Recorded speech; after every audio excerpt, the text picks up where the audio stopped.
Bienvenidos, bienvenidas a esta nueva sesión de la Cátedra Nacional de la Justicia Transicional de la JEP, una apuesta para la paz. Entramos ya en una sesión avanzada con un recorrido que la mayoría de los y las estudiantes ya deben haber hecho a este momento. Ya hemos pasado por analizar los orígenes de la justicia transicional en el mundo, por pensarnos esta propuesta de justicia transicional en el contexto colombiano. Analizamos algunas características del conflicto armado colombiano, los desafíos que plantea la justicia transicional en este tipo de conflicto.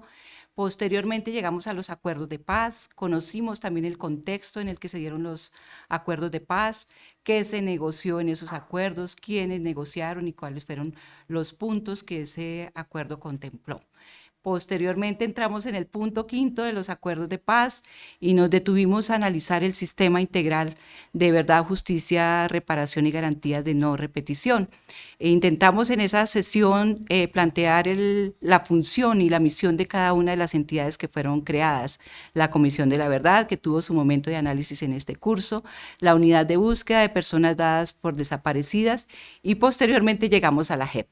Ya esta sesión la precede un análisis sobre la JEP y una presentación que también tuvimos sobre la metodología de la JEP. Esa metodología se concreta o es posible analizarla de manera más detallada en los macrocasos de la JEP, que hasta donde entiendo tenemos 11 macrocasos, y en esta sesión nos vamos a valer del macrocaso 3, asesinatos y desapariciones forzadas presentadas como bajas en combate por agentes de Estado, más conocido como falsos positivos.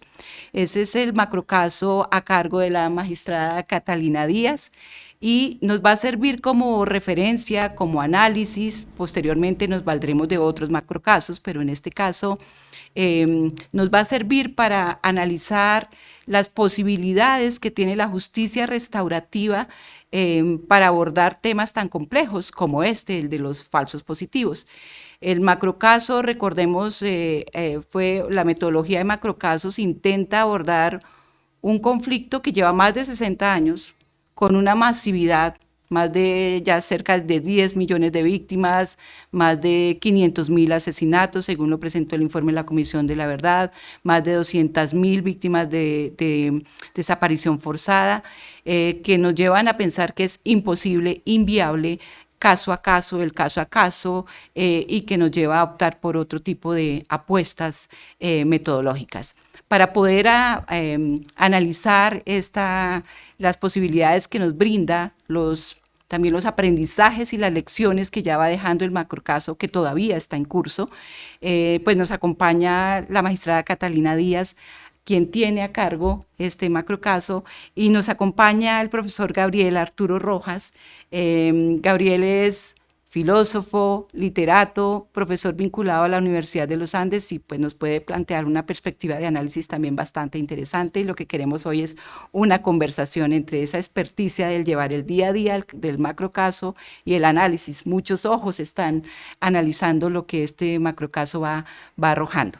Entonces, bien, quisiéramos empezar con la magistrada Catalina, si nos pudiera explicar muy brevemente en qué consiste el macrocaso, pero también identificar qué lecciones va dejando el macrocaso en términos de la ubicación de patrones de criminalidad, de determinadas ubicación de máximos responsables, y bueno, luego vamos complementando la mirada con las intervenciones de Gabriel. Entonces, Catalina, muchísimas gracias por aceptar la invitación y tienes la palabra. Muchísimas gracias a ustedes, Marta Nubia, y qué gusto compartir este panel con el profesor Gabriel. Para mí, pues, ha sido un gusto hacer parte de esta cátedra nacional sobre la justicia transicional en la JEP. Como tú muy bien lo decías, la Sala de Reconocimiento de Verdad y Responsabilidad de la Jurisdicción Especial para la Paz ha abierto hasta el momento 11 grandes casos que les llamamos macrocasos. El caso número 11, ojo, que aborda la violencia sexual y otras formas de violencia basadas en prejuicios de género, ¿no?, relacionados con el género, la identidad sexual, orientación sexual diversa, está ahora pendiente del auto de apertura formal, que esperamos se pueda dictar en muy poco tiempo. Solo con esa nota quiero decir que en todo caso son 11 macrocasos. En la sala hemos observado el principio que surgió desde el Acuerdo de Paz y que quedó consignado en la Constitución sobre la simetría, ¿no? Entonces tenemos la mitad de los casos analizan, examinan, investigan hechos de violencia perpetrados por estructuras y por las Fuerzas Armadas Revolucionarias de Colombia, las extintas FARC, y la otra mitad por agentes del Estado, entre ellos pues el Ejército Nacional. Entonces tenemos unos casos que investigan grandes patrones de violencia perpetrados por las FARC, perpetrados por agentes del Estado, unos casos que se enfocan en territorios especialmente afectados, los casos territoriales, que analizan, valga la pena precisarlo, ambos actores y un abanico de conductas mucho más amplio. Y el caso 11, que es un caso, digamos, nacional, que va a investigar ambos actores y todas las conductas relacionadas con los temas de género. Entonces, esto es para ir dando como un panorama de lo amplio a lo particular. El caso 1 investiga las toma de rehenes y otras graves violaciones a la libertad perpetradas por las antiguas FARC. El caso 3 es como el hermano del caso 1, los casos nacionales que van más adelantados, que es el que tú señalas sobre asesinatos y desapariciones forzadas perpetradas por agentes del Estado para presentar a las víctimas como falsas bajas en combate, que es el caso que conocemos pues por esa frase que han acuñado los medios de comunicación como falsos positivos. El caso 3 lo lideramos tres magistrados, el magistrado Óscar Parra Vera, el magistrado Alejandro Ramelli y yo. ¿En qué vamos en el caso? El caso, y para los que quieran profundizar un poco más, es de lectura obligada, el auto 33 que expedimos hace un par de años, donde hicimos pública la estrategia de investigación del caso. Y en ese auto fue que establecimos, haciendo básicamente un análisis comparado y construyendo una base de datos única a partir de las bases de datos existentes, ¿no? Deduplicando los registros de esa base de datos, establecimos como punto de partida del caso que en Colombia, entre el 2002 y el 2008, tenemos en esos registros tanto de la Fiscalía como del Centro de Memoria Histórica, como de una coalición muy amplia de organizaciones de la sociedad civil, por lo menos 6.402 víctimas de este tipo de asesinatos y desapariciones forzadas para presentar a las víctimas como falsas bajas en combate. Teniendo ese primer panorama, ¿no? De hecho lo llamamos el universo provisional de hechos, mapeamos cómo se había comportado ese universo, tanto en el tiempo como en el espacio. Y en el tiempo vemos que en Colombia falsos positivos existieron desde finales de los 80, principios de los 90. Hay registros de víctimas que fueron presentadas a sabiendas falsamente como guerrilleros dados de baja en combate, víctimas que habían sido asesinadas en estado de indefensión.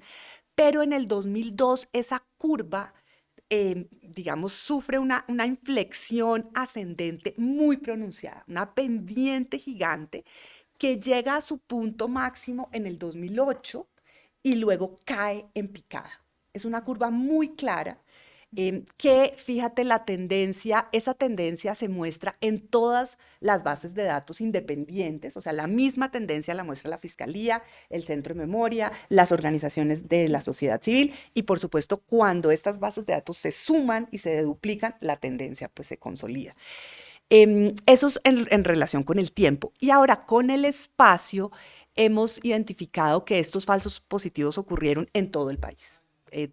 Todos los departamentos del país cuentan con falsos positivos, tal vez a excepción de San Andrés, aunque el otro día dije esto en una discusión con víctimas y alguien me dijo, no, en San Andrés también hubo falsos positivos, pero en principio uno podría decir todo el territorio nacional, desde La Guajira hasta el Putumayo, pasando por toda la frontera con Venezuela, hasta la costa pacífica. pero hay territorios donde el fenómeno se concentró muy críticamente. Y allí concentramos nosotros la investigación. Escogimos 6 territorios críticos, mapeándolos cuantitativamente por número de hechos, por número de víctimas, y esos 6 territorios críticos son Antioquia. Antioquia concentra una cuarta parte de todos los falsos positivos del país, más de 1.600 hechos. Luego el departamento del Meta, norte de Santander, toda la costa Caribe, el departamento del Huila y el departamento del Casanare. Y esos 6 territorios críticos los dividimos entre los 3 magistrados. Cada magistrado instruye el caso en 2 territorios críticos. Y recientemente expedimos un auto muy importante que lo lideró el magistrado Óscar Parra, que también es de consulta obligada, donde decimos, con base ya en los 5 años que hemos investigado, hemos encontrado que el patrón de acción criminal es el mismo en realidad en Casanare, en el Huila, en el Meta, en Antioquia, en la costa Caribe, en norte de Santander, y eso no puede ser coincidencia. O sea, que se repita la misma acción criminal pues en todo el país y como lo hemos constatado a profundidad en estos 6 territorios, no puede ser coincidencia, y vamos entonces a examinar las responsabilidades en el nivel nacional. Entonces decías tú, bueno, ¿en qué va el macrocaso? Hemos, ya estos 5 años de investigación, hemos escuchado en versión voluntaria a casi 700 miembros, antiguos miembros del Ejército Nacional, también algunos civiles que contribuyeron, bien fuera como reclutadores de las víctimas, y también hemos escuchado, por ejemplo, algunos jueces penales militares, algunos asesores jurídicos de las unidades militares, pero en su inmensa mayoría miembros del Ejército Nacional. Hemos acreditado individualmente casi a 3.000 víctimas. Y hemos imputado ya a través de autos de determinación de hechos y conductas a 62 antiguos miembros del Ejército Nacional y un par de terceros civiles, y casi el 90% de ellos han reconocido su responsabilidad. Entre ellos 2 generales de la República, varios coroneles, por lo menos 10 coroneles han reconocido responsabilidad. Y esto nos está mostrando que el arreglo de justicia transicional que se consignó en el acuerdo final y luego se desarrolló en la Constitución y en la ley es exitoso, es exitoso. Y pues tenemos unos hallazgos sustantivos ya de qué fue lo que ocurrió y por qué ocurrió.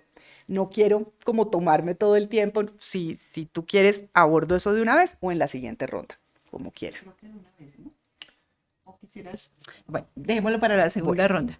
Bueno, Gabriel, tú te has dedicado a trabajar justamente los patrones de macrocriminalidad, ese ha sido tu tema, y a intentar sobre todo abordar el tema de la metodología, cómo se llega, cómo se establece. Y has estado desde luego haciéndole seguimiento al macrocaso. ¿Cómo podrías complementar un poco más desde la perspectiva metodológica los aportes del macrocaso 3?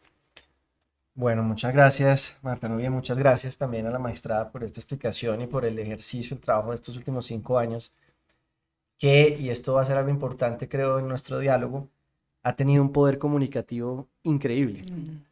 Cuando la magistrada dice que esto ha sido un éxito, el éxito es un cambio de narrativa y eso hace parte de la justicia transicional y es también un gesto de reparación que puede vincularse a un enfoque restaurativo. Entonces yo quiero responder a la pregunta un poco explicando el camino que hemos recorrido en Colombia y que la Corte Penal Internacional también ha estado en un diálogo de ir y venir al respecto sobre cómo investigar la masividad. Yo estuve en el Grupo de Análisis de la Información, el GRAI, un año asesorando un poco esta segunda ronda de macrocasos que vienen, ¿no? Primero se hizo una ronda de 5 casos y luego ya de 7 casos y luego ya se complementaron con los otros 5. Muchos expertos estaban ahí. Lo interesante del Grupo de Análisis de la Información es que es un grupo interdisciplinar de profesionales que desde las ciencias sociales y también el derecho intentan organizar y usar esa información para el fin último de la JEP desde el punto de vista penal y es la responsabilidad individual de quienes hacían parte de aparatos criminales y que ellos cometieron crímenes internacionales que el Estado colombiano tiene el deber de sancionar. ¿Cómo se llega hasta allá? Creo que la magistrada ha descrito muy bien desde el punto de vista práctico lo que yo ahora voy a poner en términos más abstractos, de alguna manera para explicar la lógica que parece estar detrás de esto, pero que otra cuestión que es sumamente loable es que en la práctica se ha ido creando esto. Esto es algo único, sobre todo porque va a terminar en una sanción restaurativa que tampoco ha pasado en temas de crímenes internacionales en el mundo. Entonces, la pregunta inicial es, bueno, lo acaba de escribir la magistrada, desde los años 80 se cometían asesinatos a personas que luego eran presentadas falsamente como bajas en combate con el fin de mostrar resultados operacionales. Y en un ejercicio cuantitativo inicial de concentración de la información, se sabe que al menos eran 6.402. Y uno dice, si tengo al menos 30 años de investigación y cientos de personas involucradas, ¿cómo investigo eso?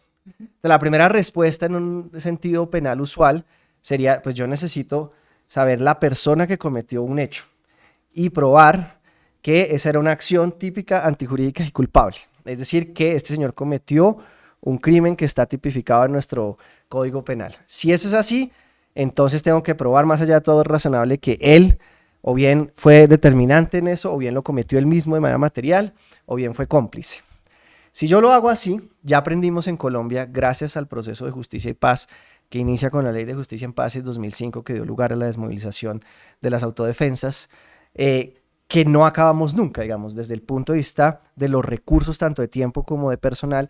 Si uno hace ese ejercicio, pues tardaría literalmente siglos en resolver todos estos crímenes. Luego, prácticamente es imposible hacerlo y la Corte Constitucional lo llamó, es una impunidad de facto. ¿Qué quiere decir esto?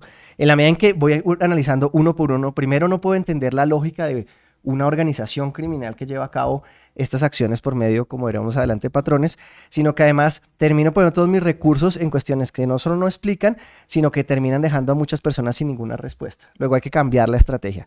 Y Justicia y Paz nos lo enseñó. Es decir, los jueces de Justicia y Paz se encontraron después de 7 años con que no habían avanzado casi nada y la Fiscalía se dio cuenta y cambió la estrategia y produjo una serie, pues se produjo una ley y luego unas directivas con el fin de decir hay que hacer una estrategia de aproximación a esto que no sea el hecho el caso a caso. Y entonces bebieron de una tradición que uno podría decir viene incluso desde la Segunda Guerra Mundial y los juicios de Nuremberg, que es decir, hay una acción que es macrocriminal, entonces es una acción colectiva organizada. Yo no puedo entonces creer que solamente viendo cómo se lleva a cabo la ejecución material de una conducta, con eso explico todo, sino que tengo que mirar en un análisis en contexto cómo se da esa acción criminal. Y lo que resulta de un enfoque macrocriminal es que se busca el funcionamiento de la estructura. Eso que tardamos muchos años en aprenderlo en Justicia y Paz terminó en las últimas sentencias que todavía está produciendo Justicia y Paz, no se ha acabado, en que la manera de explicar una secuencia de conductas que tienen un fin particular es un patrón. Entonces, ¿qué es un patrón? No es solamente la agregación de muchas conductas, no es solamente que yo diga se suma 10 veces homicidio, luego patrón de homicidio. Aprendimos que el patrón no es un tipo penal. Uno no dice patrón de homicidio. El patrón tiene un fin, para decirlo un poco con una palabra rara, es teleológico, es decir, está diseñado para un fin y es una suma de conductas. En el ejemplo del caso 3 es, yo secuestro a unos muchachos, los asesino, les pongo un uniforme, lo presento como baja, legalizo esa acción como un ejercicio del combate, en medio del combate, y luego, como lo han descrito en los autos de la sala de reconocimiento, esa legalización pasa incluso por tener otros civiles que están involucrados. Es decir, es un aparato que no se limita al asesinato, sino que tiene una serie de conductas. Cada una de ellas puede ser un crimen en sí mismo. Entonces, si uno va a describir el patrón de presentar personas como bajas en combate con el objetivo de tener resultados operacionales así de largo, está describiendo que todo se hace con un fin. Eso lo aprendimos de tal suerte que cuando se viene el ejercicio último penal que tiene que hacer la JEP, que es buscar el máximo responsable, yo puedo, como lo hizo la sala, imputarles varios crímenes dentro de ese patrón. El crimen no es el patrón incluye varios crímenes. ¿Y qué es lo que estamos viendo? Que con las fuentes que cuenta la JEP, que son obviamente el Código Penal interno, pero tiene el derecho penal internacional, tiene el derecho internacional humanitario, fuentes consuetudinarias y también, por supuesto, en el derecho penal internacional, este Estatuto de Roma, dice, aquí hay crímenes de guerra, porque esto se da en un contexto de conflicto armado, ¿cierto? Que es, como muchos habían sido juzgados ya, homicidio en persona protegida, eso es lo que le hacían a estos muchachos que asesinaban, pero además desaparición forzada, pero además, cuando yo hago ese análisis, me doy cuenta que lo estaba haciéndose de manera repetida, ¿sí? Que cumplía un patrón, pero que se hacía contra la población civil y planificado, es decir, sistemático. Si es sistemático y contra la población civil, o si es indiscriminado, estamos hablando de un crimen de lesa humanidad. Entonces, todo eso está pasando dentro del patrón, y eso es lo que se les imputa. Crímenes de guerra, que son en el marco del conflicto, y crímenes de lesa humanidad, que son contra la población civil y son sistemáticos. Para llegar a eso, la magistrada ha escrito un camino, y con esto finalizo, y el camino puede ser de dos maneras. En el caso 01, conocíamos muy bien quién era la estructura de FARC, hasta el punto que había una directriz en una conferencia de las FARC que decía, vamos a financiar la guerra a través del secuestro y vamos a tener estas políticas. Entonces, si uno ya sabe eso, arranca de arriba y va hacia abajo a ver cómo se ejecuta la política. El gran reto que tenía el caso 03 y que también se aprendió con el caso de Nataganda en la Corte Penal Internacional es que rara vez, cuando es el Estado el que está haciendo esto, no las FARC, que es un grupo armado ilegal, pues no está escrita la política que va a decir vaya y asesine y preséntemelo como baja en combate. Eso no está por ningún lado. Entonces, lo que hay que hacer es ver si la repetición de estas conductas en diferentes lugares y su extensión en el espacio, esta es la palabra clave, muestra que es imposible que sea aleatorio. Y así lo dice la Corte Penal Internacional en Nataganda, que no puede ser coincidencia, dijo la magistrada, es la imposibilidad de la aleatoriedad. ¿Y uno cómo llega a eso? Ellos lo hicieron inductivamente, entonces dijeron, concentramos según cuantitativamente nuestros datos, tenemos 6 regiones, entonces vamos a abrir 6 subcasos. Y en esas regiones vamos a ver si se repite esa secuencia de conductas con los mismos fines. Y lo que ya sacaron en el auto de hace 2 semanas es, en efecto, lo que estamos viendo es que es imposible que sea aleatorio, que todos actúen igual. Nunca nadie va a aceptar en voz alta, bueno, al menos no en la lógica ordinaria, que se pedía la muerte de quien fuera para mostrar resultados operacionales. Siempre la defensa es, pedía resultados. Si ellos se descarrilaron, pues no es mi problema. Y la respuesta cuando ve el patrón es como, es imposible que usted no supiera que esos resultados operacionales en esa escalada que acabamos de escribir cuantitativa no respondían a un patrón.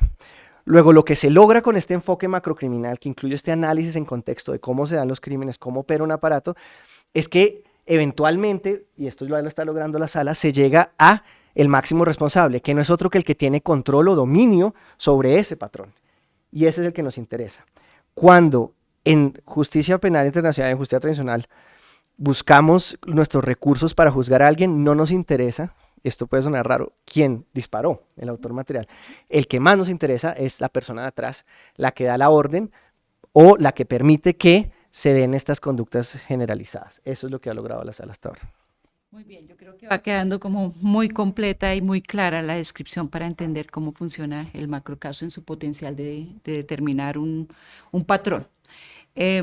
Aquí me surgen, voy a ser como vocera de preguntas que yo escucho en distintos escenarios, porque para una víctima a la cual le asesinaron su hijo, el máximo responsable es el que dispara, ¿sí? Y el que le dio la orden a ese que disparó. Y puede que por ahí, digamos, de alguna manera se satisfaga el derecho de esa víctima a saber y en el proceso del cara a cara y demás se satisfagan otros derechos que no solamente el de saber, sino otras demandas y otras expectativas.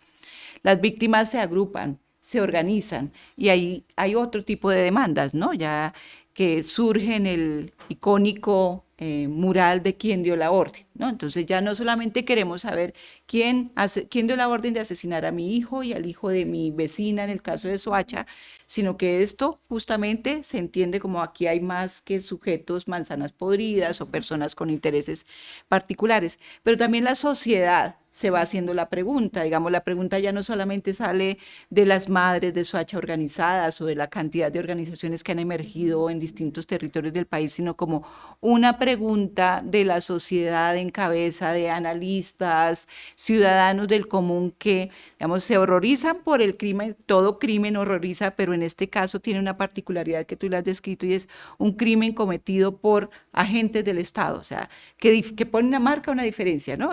Si son las FARC, pues están por fuera de la ley. Paramilitares están por fuera de la ley, pero agentes del Estado son los representantes de la ley y eso también marca una diferencia.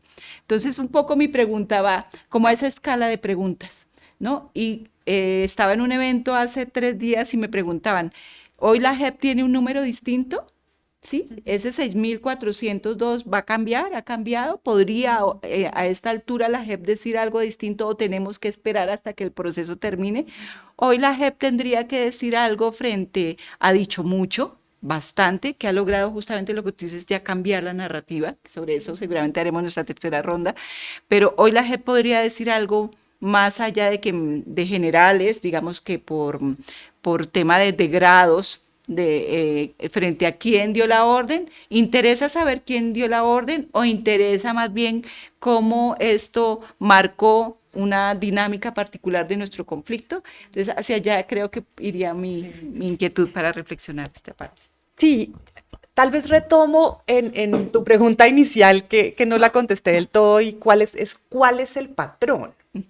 Pero Exacto. en interés también de esclarecer como la contribución metodológica a la manera en que se investigan estos crímenes, a lo que apuntaba Gabriel, creo que es importante como retomar esta idea de que en un contexto, y esto es típico pues de todos los países, y por supuesto incluido Colombia, que buscan el final de un conflicto armado interno, es típico esos números gigantes de víctimas, ¿no? O sea, aquí de entrada sabíamos que las víctimas de falsos positivos no eran ni una, ni dos, ni 10, ni 100, ni 1000. Sabíamos que eran muchos más. Y metodológicamente es crucial arrancar de la idea, digamos, clarísima de que aquí hay por lo menos 6.402. Porque eso te cambia la estrategia de la investigación, o mejor dicho, te marca la cancha, te define la estrategia de investigación y teniendo recursos escasos, empezando por el tiempo, o sea, somos una jurisdicción por definición temporal, el periodo de investigación serán 10 años, con un universo, digamos, de todos los crímenes ocurridos en el conflicto armado interno. Sabemos son por lo menos, no sé, 6 millones de víctimas, todo el repertorio de los crímenes en un periodo de 40 años. Entonces, había que ser muy estratégicos en cómo organizar la investigación y por dónde empezar. Entonces, por eso es fundamental de entrada saber un poco esta cancha está marcada por un universo de 6.402 y de entrada saber que los hechos son muy parecidos entre sí y que obedecen, digamos, los informes lo decían, la Fiscalía, el Centro de Memoria, las organizaciones de la sociedad civil, a un patrón. Ahora, luego hemos hecho 5 años de investigación cualitativa a fondo. O sea, empezamos por una investigación cuantitativa básica, con los números que había, las bases de datos que había, y luego hicimos un zoom cualitativo en 6 territorios a fondo, en el que hemos podido determinar, y yo ahora me atrevo a decir que es un patrón. Claro, en cada auto por territorio hemos dicho, este es el patrón en Norte de Santander y en Soacha, este es el patrón en el Casanare, este es el patrón en el territorio de jurisdicción del Batallón La Popa o en Dabeiba. Pero en realidad cuando uno los lee en su conjunto, ve que es un solo patrón. Y en interés como de la contribución a la verdad, que es uno de los mandatos centrales de la JEP, voy a explicar en qué consiste el patrón de los falsos positivos. Lo que hemos podido encontrar en primer lugar es que hubo en Colombia una política institucional, por lo menos de facto. Estamos investigando cuál es el sustento más normativo o si hay más allá de ese de facto algún otro marco que la defina, pero por ahora podemos decir es una política institucional que vimos en la realidad, en el discurso, en los documentos, en los archivos, de establecer como el indicador por excelencia del éxito del esfuerzo militar, el muerto. ¿Cuál es el indicador?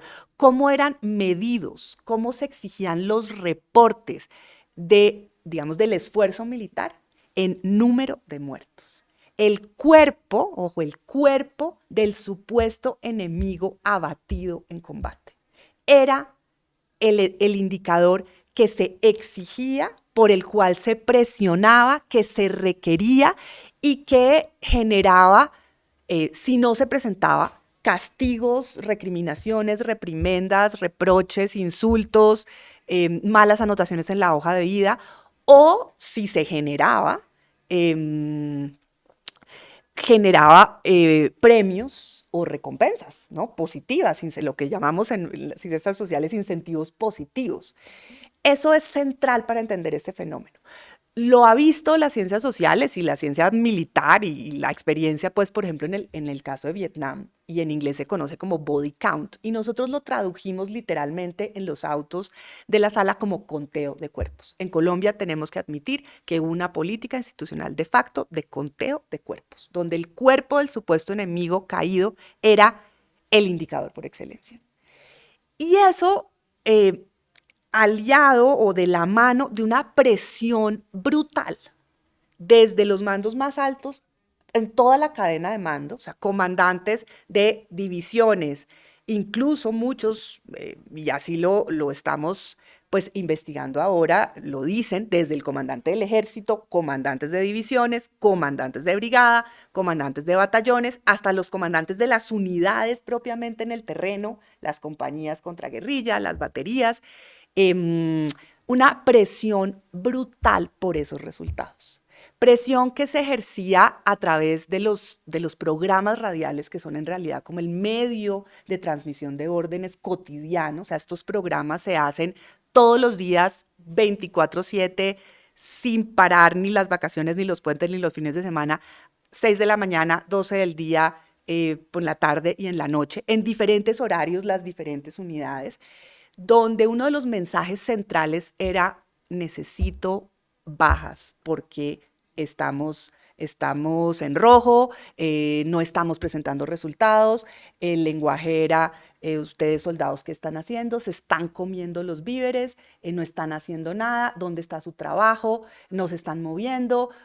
Me acuerdo de expresiones como: es que ya pactaron la paz con la guerrilla, los amnistiaron, ¿dónde están los resultados? Y por resultados se entendía realmente bajas, muertos. Y esa presión iba acompañada de incentivos positivos como medallas, reconocimientos, ascensos, encargos internacionales, por ejemplo, típicamente hacer parte del contingente de Colombia en el Sinaí, hasta, muy doloroso decirlo, comidas especiales cuando había muertos, ¿no? Muy clave, días de permiso adicionales, o regaños, recriminaciones, insultos, malas anotaciones cuando no había muertos.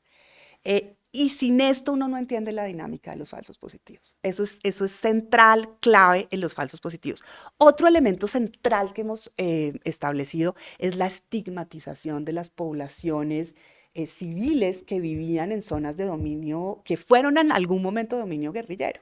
Lo vimos en el norte de Santander, en el Catatumbo específicamente, y lo estamos viendo ahora muy claro, lo he visto yo muy claro en el oriente de Antioquia, en poblaciones como Granada, San Luis, Cocorná, que fueron en algún momento dominadas por la guerrilla del ELN, y los militares en algún sentido presumían que los civiles que vivieron allí, que no se desplazaron, era porque apoyaban el proyecto guerrillero, activa o pasivamente de alguna manera. Y entonces, cuando les exigían muertos, se entendía que el enemigo bien podría ser digamos, el guerrillero armado de uniforme o miliciano de civil, o incluso auxiliar, apoyado, ¿no? Que que se presumía que era, por esta estigmatización de la población civil, el apoyo, el agua, como dicen en algún lenguaje de las ciencias sociales, el agua en el que se movía la guerrilla, que le daba vida a esas personas.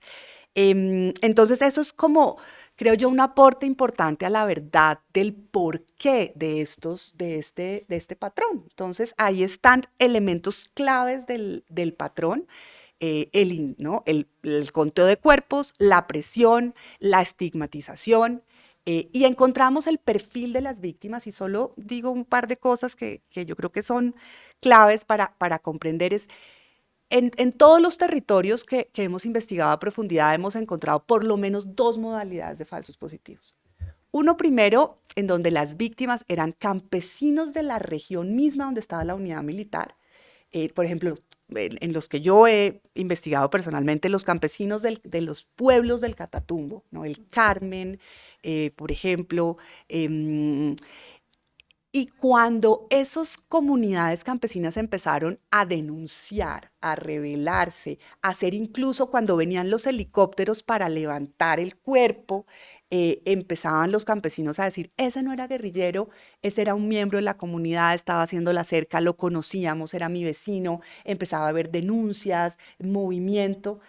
Las unidades militares cambian la estrategia en una cosa mucho más organizada, donde hay un acuerdo criminal claro que hemos documentado y explicado, escrito, pues, y dicen no, como he dicho yo en otros escenarios, se calentó el parche, o sea, se volvió imposible reclutar a las víctimas del propio, digamos, territorio donde opera la unidad militar, porque hay una reacción de las comunidades, y entonces empiezan a traer las víctimas de territorios alejados, engañadas, operando con reclutadores que a veces son miembros de las propias unidades militares o a veces son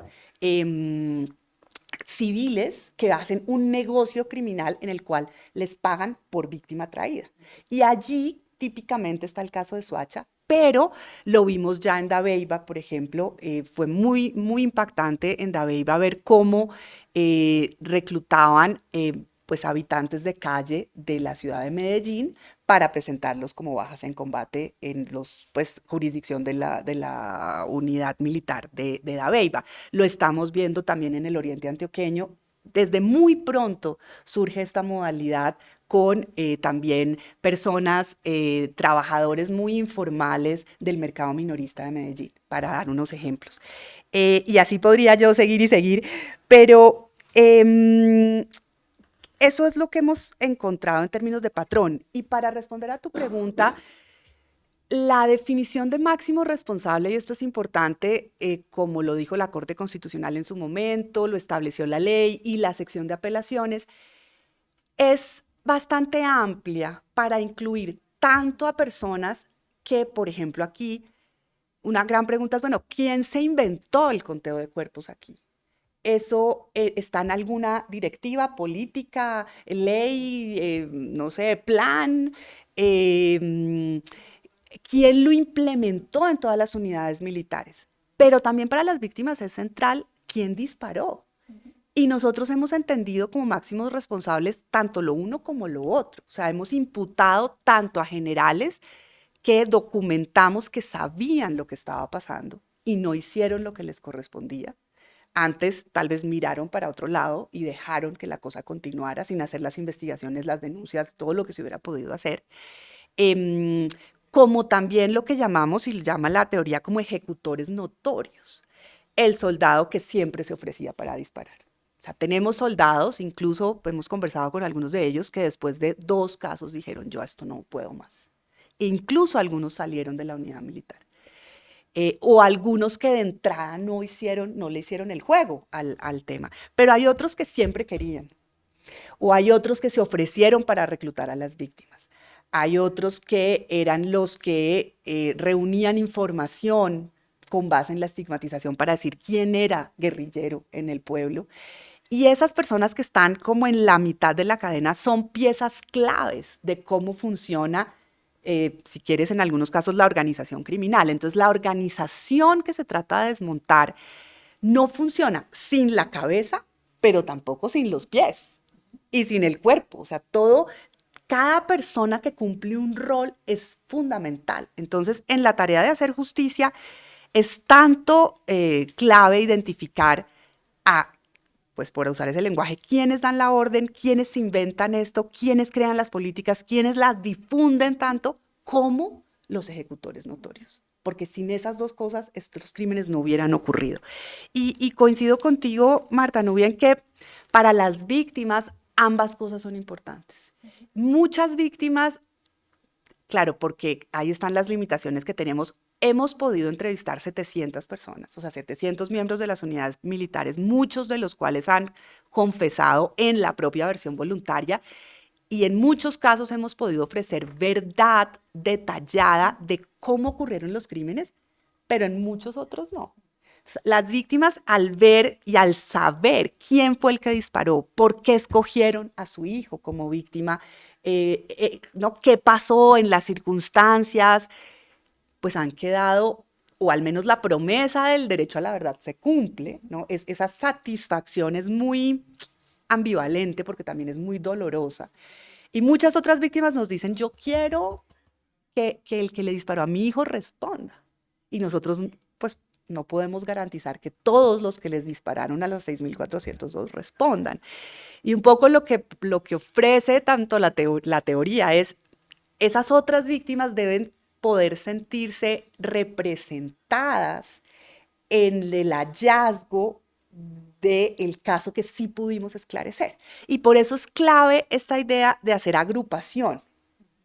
Y nosotros hemos tenido este enfoque territorial. Entonces, en los 100 casos que pudimos, 120 en realidad, que pudimos establecer en el Catatumbo, esclarecer en detalle en el Catatumbo, esperamos que las otras víctimas se sientan representadas. Yo creo que esto ha funcionado más o menos. El reto grande de ahora son los territorios donde no hemos podido hacer esta investigación a profundidad y ya reconocimos en el auto reciente que no lo vamos a poder hacer.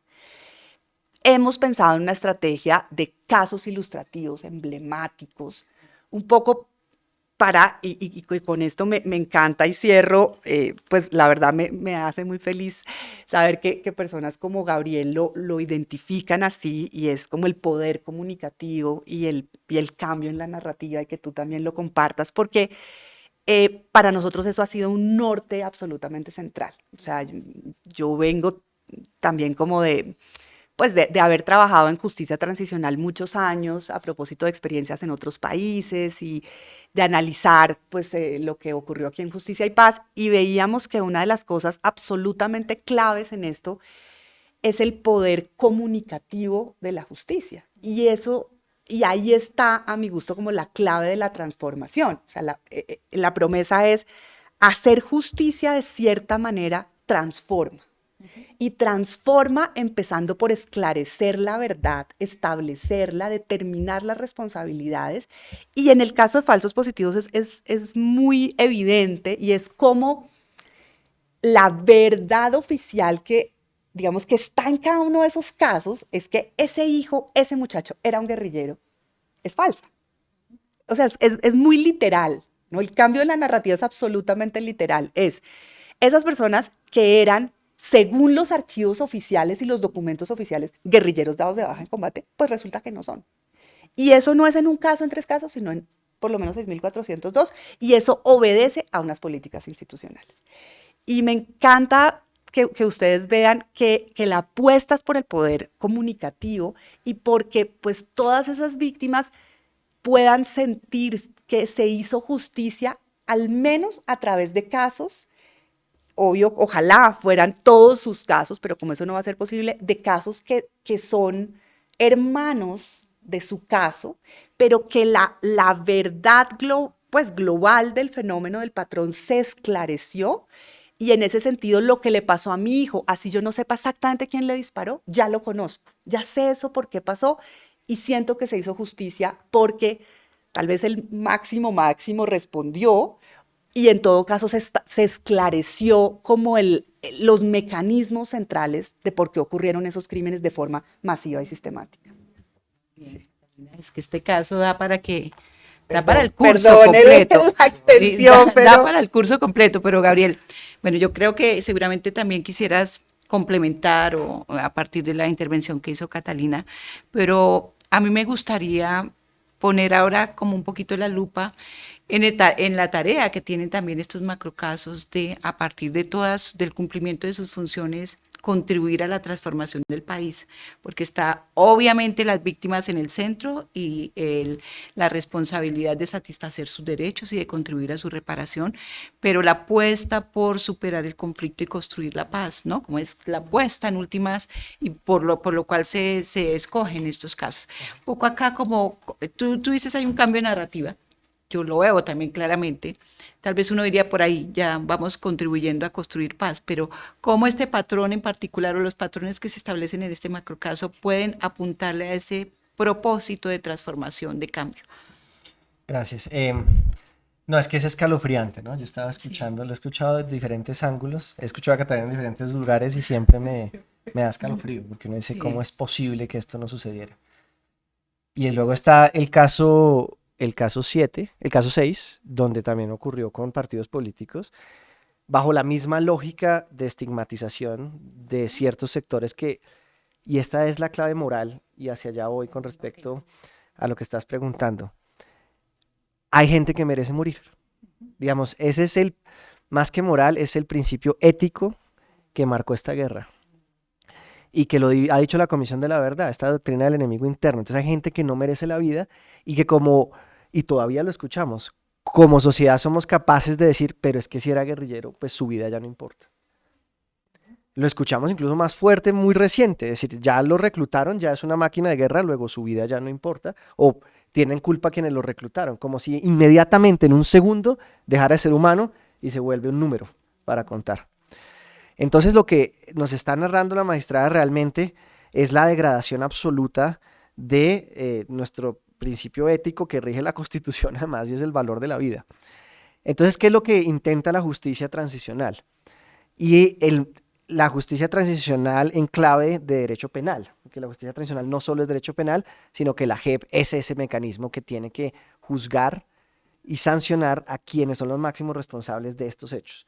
Ya la Comisión de la Verdad intentó dar cuenta de por qué nos pasaba esto y unas preguntas y unas recomendaciones, pero cuando el tribunal finalmente produzca las sanciones, acaban de llegar estos casos al tribunal desde la sala, ¿qué es lo que esperamos de la sentencia?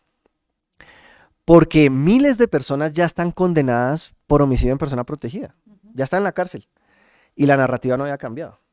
Entonces no es una vocación de pasado, como decir, listo, usted se va 20 años a la cárcel y era un sargento, ¿sí? Se va 20 años a la cárcel, era un mayor, ahora como que esperamos algo más. Y siempre en la pelea sobre si debía existir o no la JEP, y todavía está la pelea de la lógica de la impunidad, se describe impunidad como falta de cárcel, como si la cárcel nos trajera algún tipo de satisfacción. Y por supuesto, la emoción más poderosa, que es la venganza, esa emoción retributiva, algunos casos queda satisfecha con decir se pudre en la cárcel, que no es lo que dice nuestra Constitución y nuestro Código Penal. La cárcel es para resocializar, no para destruir. Pero entonces, la idea de la cárcel es esa. La justicia transicional es éticamente mucho más ambiciosa, porque lo que está diciendo es como, a esos miles que estaban en la cárcel, venga que yo hay un valor superior y es entender qué pasó, y a usted le sustituyo la pena con unas condiciones muy altas de verdad y reparación de las víctimas, de varios años en la cárcel, a unos de trabajo con la comunidad de justicia restaurativa, de sanción propia, ¿no? Ese es unos de los que ya están condenados. Y los que no, vamos a mostrar que era una política y si reconoce igual, le doy sanción propia. Esto es lo más difícil, porque el resultado final, lo que viene después de haber expuesto el patrón, es cómo se sanciona, que es lo que hace el derecho penal.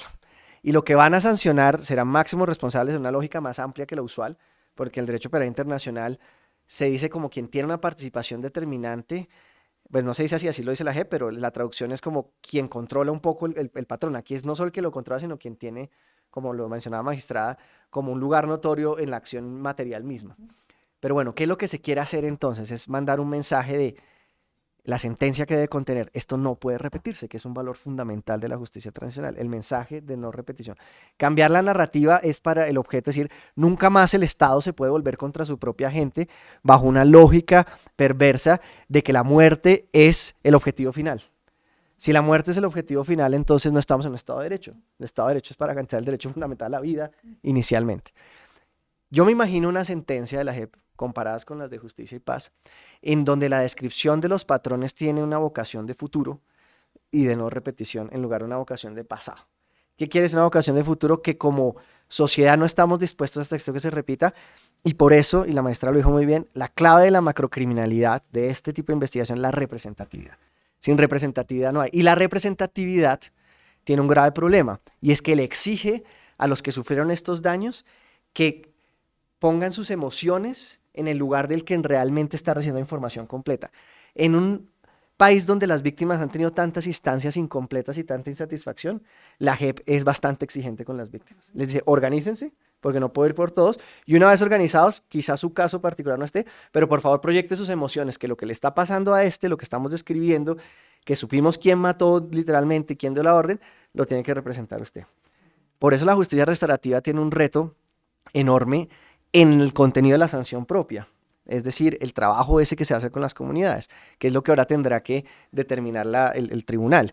Y es que lo que esté haciendo ese sujeto, que es un máximo responsable, bien porque muchas veces mató, bien porque dio la orden, o bien porque no le paró bolas a lo que estaba sucediendo, que la gente que está en esa comunidad vea que eso nunca se va a repetir, y los que no están en esa comunidad digan, bueno, eso que le pasó a mi hijo, sabemos que este es el mismo que dio la orden, o alguien que estaba arriba, y lo que él está haciendo a mí me hace sentir que hay, y esta es la palabra, hay un sentido de justicia.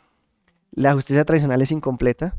Yo lamento decir en este video, lo va a ser insatisfactoria, pero es que es la opción desesperada, si no nos quedamos con la justicia ordinaria. Y nuestra opción desesperada está llena de toda esta sofisticación, pero al final la pregunta emocional es, como sociedad estamos dispuestos a que estas sanciones incompletas con este mensaje de lo que ocurrió nos permitirán decir, a futuro no vamos a dejar que esto pase. Y si bien hay víctimas que buscan al autor material, otras que dicen quién dio la orden, todas sí comparten algo. Y en eso creo, tanto Catalina como lo habrá visto en trabajo de campo con diferentes personajes, que esto no le pase a nadie más. Por favor, que no le pase a nadie. Al final ese es el horizonte ético de lo que estamos buscando, creo yo.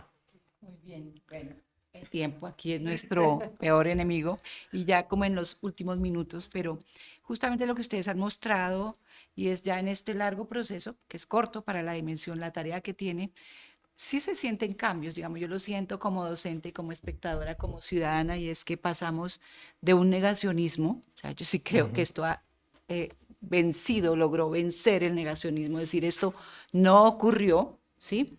A decir, bueno, sí, esto ocurrió, pero fueron unos cuantos que defraudaron, las manzanas podridas, a decir, no, esto sí fue masivo y lo masivo no explica el patrón todavía, aquí sí hubo una política de incentivos y de castigos también, o sea, eso ya no puede ser desmentido, o sea, eso nadie se atreve a desmentirlo. Algunos a decir, bueno, yo no lo sabía, pero ya en la sociedad se marcó algo que me parece que es muy importante, o sea, no se puede negar que ocurrió. Y pasamos tal vez a lo que tú dices, Gabriel, y es, no debió ocurrir, o sea, nunca debió pasar. Me parece que está dejando una lección, muchas lecciones. Ojalá los estudiantes se animen a entrar a buscar las audiencias, a sacar las lecciones que dejan allí las intervenciones de unos y de otros, de los jueces, porque es también toda vida, incluso si era guerrillero, tiene dignidad. O sea, eso no, tampoco se podía justificar. Digamos, las madres claramente quieren que se diga con justo derecho, no era guerrillero. Pero aún si hubiera sido, no, el padre Pacho nos dijo aquí en una sesión, en ese caso, la persona valía más muerta que viva. Y a eso llegamos. O sea, sí, un habitante de calle me valía más muerto que vivo. Y eso trastoca los principios de la convivencia y de la democracia. Entonces, no sé, ya en estos últimos minutos me gustaría como unas palabras de cierre en términos de las lecciones poderosas como que nos va dejando para la justicia, pero también para la sociedad, para los estudiantes que que son en últimas los destinatarios de estas reflexiones acá, como lecciones poderosas de orden. Seguramente desde la perspectiva jurídica, judicial, si se quiere, pero ética y moral también para la sociedad, Catalina, sí. Dices. Sí, bueno, A mí francamente me emociona mucho oírte diciendo que le hemos logrado pues contribuir a vencer el negacionismo, porque de hecho pues de eso se trata, ¿no? Con ese norte arrancamos desde el principio. Y yo creo que yo diría como titular uno, el caso ha mostrado que el arreglo de justicia transicional que se estableció con el acuerdo final y que luego se desarrolló en la Constitución y en la ley es exitoso. Vamos, que sí se puede acopiar nueva verdad en un marco de incentivos importantes. O sea, ¿cuál era el arreglo? Básicamente, en términos muy sencillos, usted dice la verdad completa, detallada y exhaustiva y tiene el valor, el coraje de reconocer ante las víctimas y ante la sociedad su responsabilidad individual y no va a la cárcel. Ese es el arreglo de justicia transicional básico que se estableció en el acuerdo final, para decirlo en términos muy sencillos. Y yo creo que ese arreglo está funcionando, arroja resultados. Y lo estamos viendo aquí con estos miembros de las unidades militares que han tenido el coraje, la entereza, el valor de decir, e incluso públicamente, bueno, qué fue lo que hicieron, ¿no? Y qué fue lo que hicieron en términos detallados, exhaustivos, y reconocer individualmente su responsabilidad. Ahora, eso no pasa en el vacío, ni pasa automáticamente. Eso pasa a través de un dispositivo muy robusto de justicia restaurativa, que empieza por comprender a ese miembro de la unidad militar como un ser humano también y entablar una conversación con él que parte de decirle, usted no es un monstruo, usted no es la encarnación del mal absoluto, usted no es un terrorista, un psicópata, sino que usted tomó una serie de decisiones racionales, pensadas por una serie de, digamos, circunstancias, elementos que hacían parte del contexto. Entonces, en estas conversaciones que tenemos con ellos, pues en las versiones voluntarias, muchos nos han dicho, gracias por tratarme de una manera tan distinta a la justicia ordinaria. Gracias por verme como un ser humano, gracias por comprender pues qué fue lo que hice y por qué lo hice. Y eso ha sido como una bola de nieve que se ha ido, ¿no? Agrandando, agrandando. Ellos entonces replican entre sus antiguos compañeros el mensaje de vaya a la JEP, que allá lo van a tratar con humanidad. Y yo creo que eso hace parte en últimas de la reconciliación y de la construcción de un Estado social de derecho. Y es cómo, digamos, me parecía muy interesante, lo planteabas, Gabriel, esa, no sé, como estigma que construimos, y así lo hemos documentado y lo documentó la Comisión de la Verdad, que se construyó sobre las comunidades campesinas en territorios que operaban, donde operaba y tuvo en ciertos momentos control la guerrilla, pero también como otros sectores de la sociedad civil rechazaban a los militares y pensaban que todos los militares eran iguales, que los militares, claro, eso es lo que crea la guerra en últimas, ¿no? Esos personajes caricaturescos, y cuando uno va a la realidad encuentra una cosa mucho más compleja.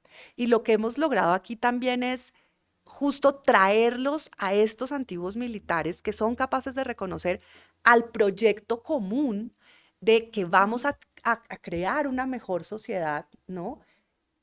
Donde ellos, a pesar de, pues de estos crímenes gravísimos que cometieron, tienen una redención posible, y una redención posible a través de la verdad y a través del reconocimiento.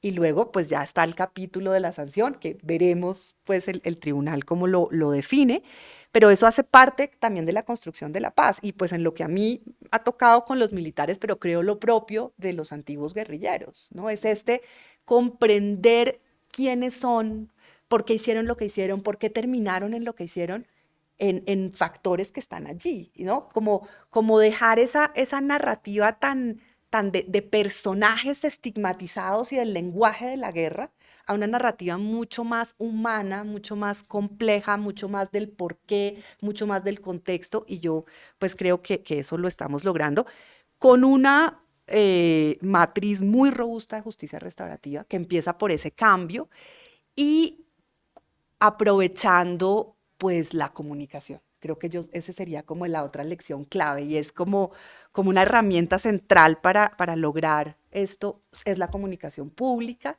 y cómo traducir el trabajo y la acción y los productos de los jueces en productos digeribles para una audiencia mucho más grande. Y por eso pues yo soy una fan de este proyecto de la cátedra.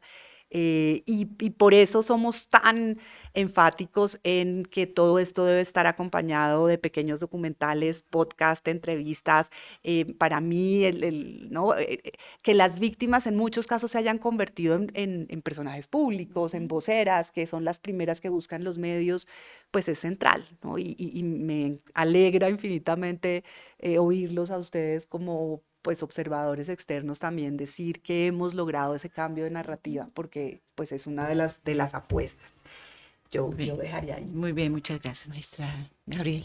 Bueno, yo creo que los entusiastas de la justicia transicional y restaurativa a veces nos sucede que nos hacen dos cosas. O a veces hay tanta desolación. Ahora caminábamos por estas salas de audiencia y nos decía la carga que hay aquí de dolor y horror. Y trabajar en este edificio cuando estuve aquí un par de años es fuerte. Y como seres humanos, se llama la Jurisdicción Especial para la Paz, pero la parte paz es difícil porque aquí se trata con el horror todos los días.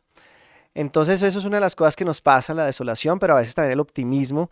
Y hablamos entre nosotros y a veces del otro lado escéptico nos pasa lo mismo, como que lo vemos lejano y no entiende. Entonces yo quiero cerrar es como hablándole a los escépticos. Este es un país que le gusta el castigo porque nunca ha encontrado suficiente. Cuando hay transiciones nunca va a haber suficiente castigo como nunca va a haber suficiente verdad. Y cuando digo que nunca ha encontrado suficiente es que se siente que hay una injusticia básica en nuestra sociedad en la que los malos ganan, los buenos no ganan, entonces comenzamos a hablar de que hay gente de bien que no está recibiendo. Lo digo porque el contexto actual no es fácil. El contexto actual sigue habiendo inseguridad en el país, sigue habiendo grupos armados, hubo disidencias del acuerdo con las FARC, otros que luego dejaron el acuerdo por también diferencias con el gobierno. Estamos en una iniciativa que el gobierno ha llamado Paz Total. Si esto se ve en el futuro, ojalá la gente diga, pero ¿qué era eso de la guerra? Ojalá fuera así, pero si se ve ahora, es difícil poder vender una idea de que tenemos que reconciliarnos. Y la palabra reconciliación es bien tramposa porque es como que la reconciliación hace pensar que ya nadie tiene ninguna diferencia. Y no hay nada más lejano de una idea crítica de la reconciliación. Sí, la reconciliación es todos perdemos algo para poder volver a hablar. Lo que se pierde ojalá no sea los valores o los derechos, pero sí se pierde, por ejemplo, a perspectivas de uno mismo como El Salvador, para entender que el otro también estaba quizá intentando algo que era en su narrativa de vida algo considerado importante. Estoy pensando, por ejemplo, en quienes fueron reclutados y luego reclutaron forzosamente de la guerrilla. Entonces, ¿dónde trazas la línea fácil de decir, eres el psicópata o eres la víctima? Y ese caso 7 es fascinante por eso, porque muchos tienen su narrativa de vida como que fueron guerrilleros, pero fueron reclutados, entonces ahí ya no importa, entonces ya dejamos de pensar.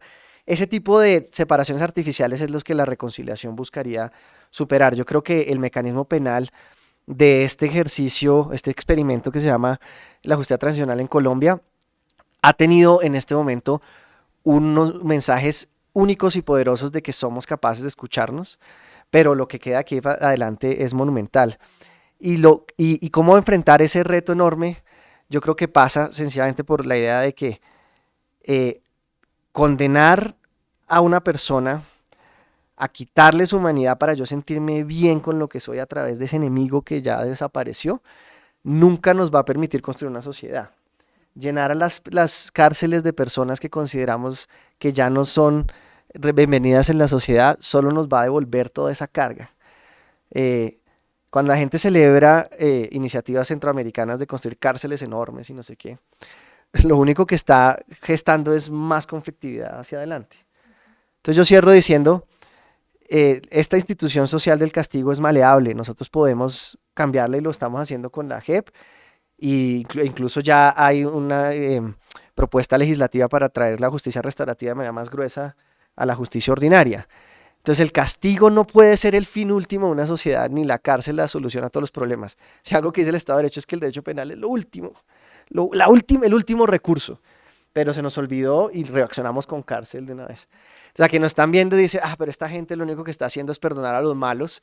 Mi pregunta es, la complejidad de aquello que consideramos bueno y malo en un país con tanto sufrimiento y horror, nos la está ofreciendo estos mecanismos transicionales. Entonces leámoslos, demos la oportunidad de escuchar más, porque el camino que veníamos llevando claramente no nos ha llevado a ningún punto bueno, sino a más confrontación. Y lograr la paz no es acabar con el conflicto, sino hacer de esos conflictos algo constructivo y no algo que destruya la sociedad. Bueno, magistrada Catalina, profesor Gabriel, muchísimas gracias. Yo creo que este es un macrocaso, lo reitero, para estudiarlo, para profundizarlo, para poderle extraer las lecciones del aporte enorme que para una sociedad es el esclarecimiento y la verdad, por ejemplo. Si no estamos más interesados justamente en eso, en poder entender y comprender qué nos ha pasado, creo que eso es la apuesta, una de las apuestas más grandes. Y también me gustaría mucho dejar esa pregunta, aunque esperamos las sanciones, yo creo que las sanciones también las hemos visto en el poder que tiene el reconocimiento y la vergüenza pública. Creo que eso nos quiebra cuando escuchamos a alguien reconocer, ¿no? No estamos acostumbrados en esto. Y avergonzarse por eso que hizo, y avergonzarse frente a su familia, frente a la víctima, frente a la sociedad, creo que eso tiene un poder pedagógico enorme. Creo que más allá de la pedagogía que tiene mostrar los hechos y el horror, que a veces no sabemos qué hacer con ellos, tiene un poder enorme el esclarecimiento, el reconocimiento, el arrepentimiento y la vergüenza pública, que creo que le dejan muchísimo. Este caso deja lecciones enormes. Invitarlas a los estudiantes, las estudiantes a escudriñar, a hacer de estos laboratorios, porque son laboratorios, análisis desde todas las disciplinas, porque yo creo que justamente esto es lo que convoca esta cátedra, ¿no? Desde la filosofía, desde la psicología, las artes, el derecho. Yo creo que como ciudadanos, ciudadanas, todos estamos convocados a extraer lecciones y hacerlas públicas, porque también en eso estamos. Entonces, muchísimas gracias y bueno, con esto cerramos. Gracias. Muchas gracias.